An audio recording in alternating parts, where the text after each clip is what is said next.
Attingham Re-discovered is an ambitious, long-term programme of conservation and restoration of the historic interiors and collections at Attingham Park, a large Regency mansion owned by the National Trust in Shropshire, England. Sarah and I would like to explain how this project, by drawing people into the fascinating and detailed world of conservation, has been a mechanism to help them understand their cultural heritage and cultural identity. The captions that you will see in this presentation are comments from real visitors who have witnessed conservation in action happening at Attingham Park. In an increasingly globalised world, with fast-moving, seemingly limitless offers of entertainment and distraction, short attention spans and throwaway attitudes, the slow food movement, begun in 1986, spawned a whole range of slow movements, which all embrace local and traditional ways of doing things and aim to connect or reconnect people to places. The National Trust, the UK's largest conservation organisation, has recognised that in order to generate support for its work, it needs to go local and convince its supporters of the meaning and value of their local heritage. Slow conservation is a key way of doing precisely this. The National Trust is a charity whose financial income depends on its members and visitors. The majority of Attingham's visitors are local. Encouraging them to keep visiting is vital. Our long-term sustainability depends on people valuing our activities at a local level as it drives community involvement, engagement and repeat visits. Attingham's overarching aim is, quite simply, to be full of life and locally loved. As with all slow movements, this is a local rather than a global aim. Rather than a superficial quick win, this means building an emotional, spiritual and intellectual relationship with visitors. We want to deepen existing relationships with local communities and encourage them to appreciate and support the conservation work that is carried out to preserve Attingham as the local historic place that they enjoy and care about. This process, if it is to be truly meaningful, takes time, and the approach has to be careful and thoughtful. Time, care and thought are key ingredients of conservation. The vehicle that we are using for building these deeper, more supportive relationships and encouraging people to think about their cultural heritage is the Attingham Re-discovered Project. Year after year, since 2006, it has put the slow and painstaking processes of conservation out there in front of the public and draws them into its fascinating, detailed micro-world of mixing rabbit skin glue, couching silk damask threads, taking chandeliers apart piece by piece, and cleaning decorative schemes over months with cotton wool buds. Both remedial and preventive conservation are done in situ wherever possible. The additional time and therefore cost of this approach is built into the budgets. Public engagement is part of our brief to all conservators and contractors, and we discuss with them how best to achieve it in each case. One of the main reasons behind the project was to encourage visitor numbers and repeat visits. This has been successful. Our visitor numbers have risen from around 35,000 in 2006 to about 61,000 in 2010. 24% of our visitors said the Rediscovered Project's conservation in action was the best part of their visit. Many aspects of the project take weeks rather than days, and months rather than weeks. Some major aspects take years. There is no rush. Indeed, it is crucial not to rush the decisions and the work involved. At the same time, the lifespan of the project has grown. Initially conceived as a 6-year programme, it soon became obvious that it would take at least 10 years, and now, such is its success in engaging people with the conservation of their heritage, that it has no end date, but will continue indefinitely, just as the essential conservation work needs to continue. These long timescales reflect the painstaking, detailed, thoughtful processes. There are no quick fixes or immediate gratification. The National Trust has been caring for special places for more than 100 years, and many of the collections in its care have survived for several centuries.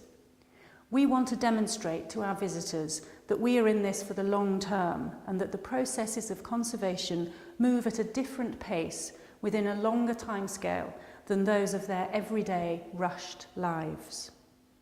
For example, in the boudoir, the public has been spellbound and fascinated by the miraculous cleaning process of its walls and ceiling.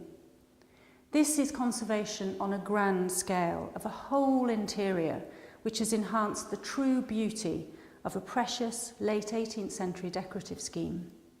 But it was done slowly and carefully, little by little. The exquisite gilded and painted decoration was revealed in its breathtaking beauty in front of visitors' eyes as they returned at intervals to see the progress of the work.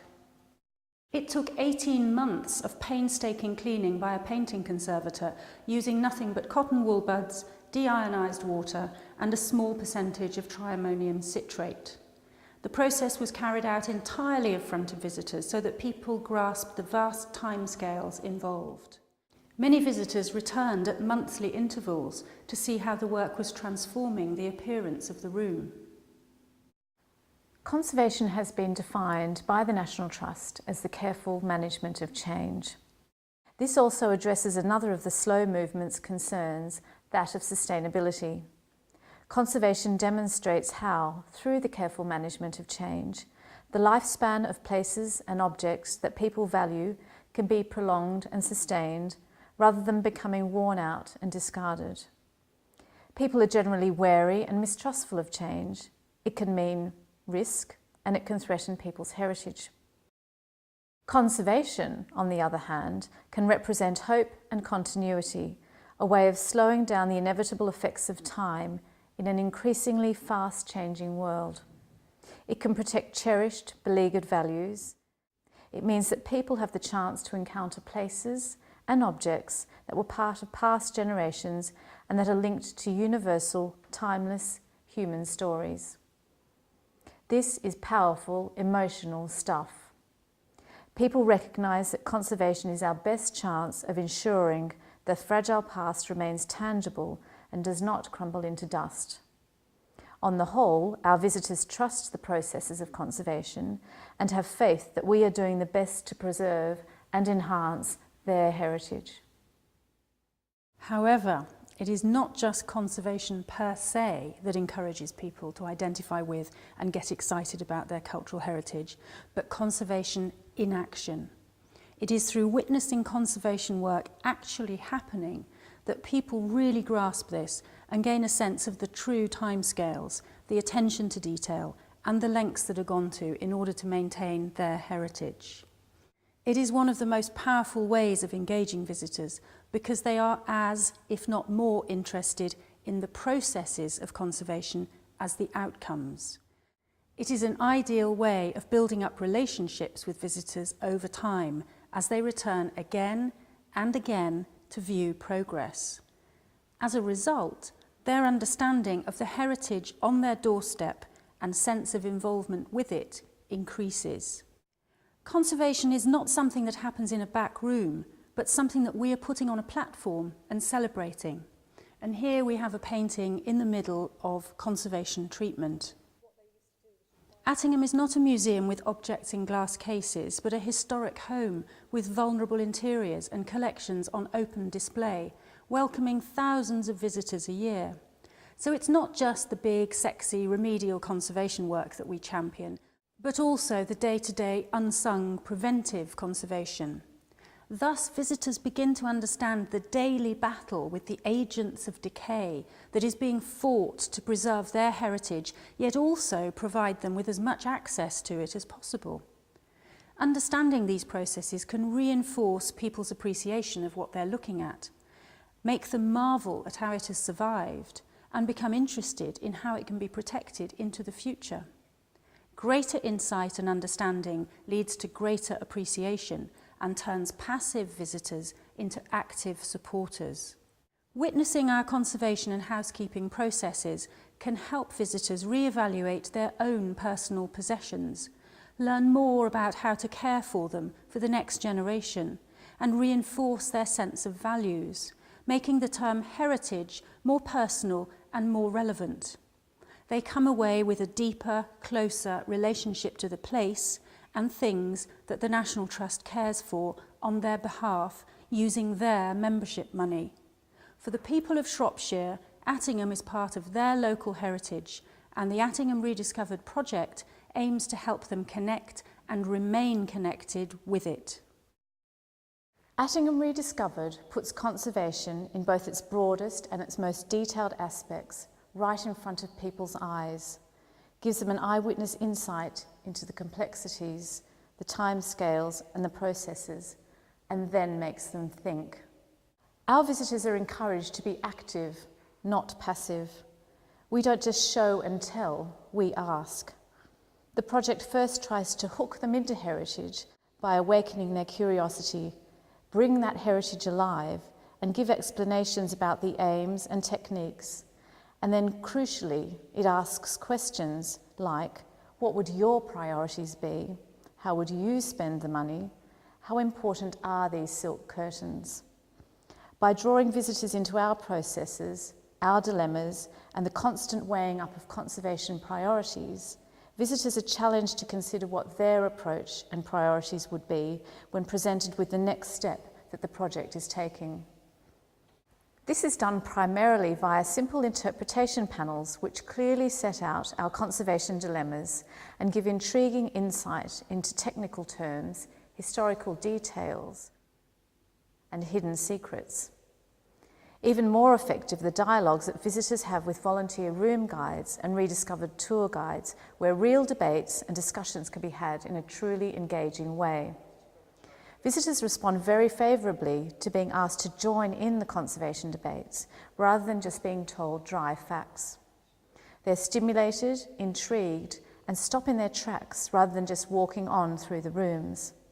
We encourage their feedback by placing comment card desks, such as this one on my left, at points throughout the visitor route. Whilst we do not have an example of a visitor actually stating the conservation work that is demonstrated by the Attingham Re-discovered Project gives me greater awareness of my cultural heritage and cultural identity. What we do have are hundreds of comment cards where visitors are expressing their opinions, concern and enthusiasm about the proposals we set before them. In quite a fundamental way, they are ranking the conservation priorities, and their reactions demonstrate that they care about the heritage involved and are identifying with it, often with a passion. This is very rewarding. Our work is reaching people not just on an intellectual level, but also on an emotional level. The resulting feedback is very revealing and instructive. It shows how our conservation work is being understood, approved of, or disagreed with. Like any business, we need to know what our customers are thinking. The verbal feedback is also very encouraging. For example, one visitor and her husband had really appreciated the understanding that the tour had given them and valued it because it would help them appreciate other historic houses more fully. We provide access to the extraordinary and a particular place in time. By stepping into the world of conservation and knowing that their membership money is vital to our work, our visitors have a shared sense of making a difference. Through greater transparency in terms of the conservation processes and the true cost of conservation, the Rediscovered Project shifts perceptions of what is important about the meaning and value of heritage. Because unusually, the Attingham Rediscovered Project aims to be transparent about the costs as well as the ethics of conservation. This transparency, whilst refreshing and interesting, also involves huge challenges. We risk alienating some who feel the costs are too high or the conservation priorities are wrong. Attingham is in the extremely fortunate and unusual position of not having to apply for grants for its conservation work. The funding for the Attingham Rediscovered Project is generated on the property and is ploughed back into the care of the fabric and the collections. Nevertheless, visitors are often surprised, sometimes shocked, and even outraged at the costs involved. In today's difficult financial climate, the cost of conservation is increasingly coming under scrutiny. For example, We shared a particular conservation dilemma with our visitors in the Sultana room regarding the silk damask curtains that have hung in the room since 1812. They have a long association with the house, having been commissioned from Gillows by the second Lord Berwick, survived his bankruptcy sale in 1827, altered by the third Lord Berwick to accommodate a new pier glass, and altered again by the eighth Lady Berwick in the early 20th century. By 2006, hanging directly on the visitor route, they were badly damaged by the cumulative effects of 200 years of light damage and wear and tear. Our dilemma was to either spend an estimated £80,000 on further conservation work to prolong their life a few more years, or to spend about £60,000 on commissioning new silk to replace them. On balance, the textile conservation advice was to retire them to store. This decision polarised opinion. One memorable comment from a male visitor was that he would like to shoot the conservation manager who had made this decision and spend this amount of money on new silk curtains. Faced with passionate reactions such as this, we have found that it is particularly important to make sure that the costs are put into the context of quality of the work done, the length of time required to execute it, and the increasing scarcity of the craftsmanship and skills needed. We also emphasise to our visitors that we are in this for the long term, and that the quality of the work carried out, maintained in a managed environment, will last well into the future for generations to come. Any shortcuts or skimping on quality would be false economy and a dereliction of our duty of care when working invariably on collections with high heritage significance. What is fascinating is that proposals and decisions such as this generate such strong reactions and demonstrate that people care. Not shying away from the risk of initially alienating some people, but meeting these strong, sometimes negative opinions head on and developing deeper discussions means that we are truly engaging our visitors with heritage issues. Experience has shown that the greater insight we can provide to our thought processes and conservation decision making, the greater number of people we can bring with us. The Rediscovered Project is also seen as a way of nurturing increasingly rare and dying skills that are part of our cultural heritage. The use of traditional skills is key to ensuring and achieving authenticity in the work that is carried out. Allied to these time-honoured and tested techniques is a rigorous philosophy of approach which emphasises quality, depth of research, attention to detail and striving for excellence. This quest for authenticity means that the philosophy of the project can stand up to scrutiny and constant questioning which engagement encourages.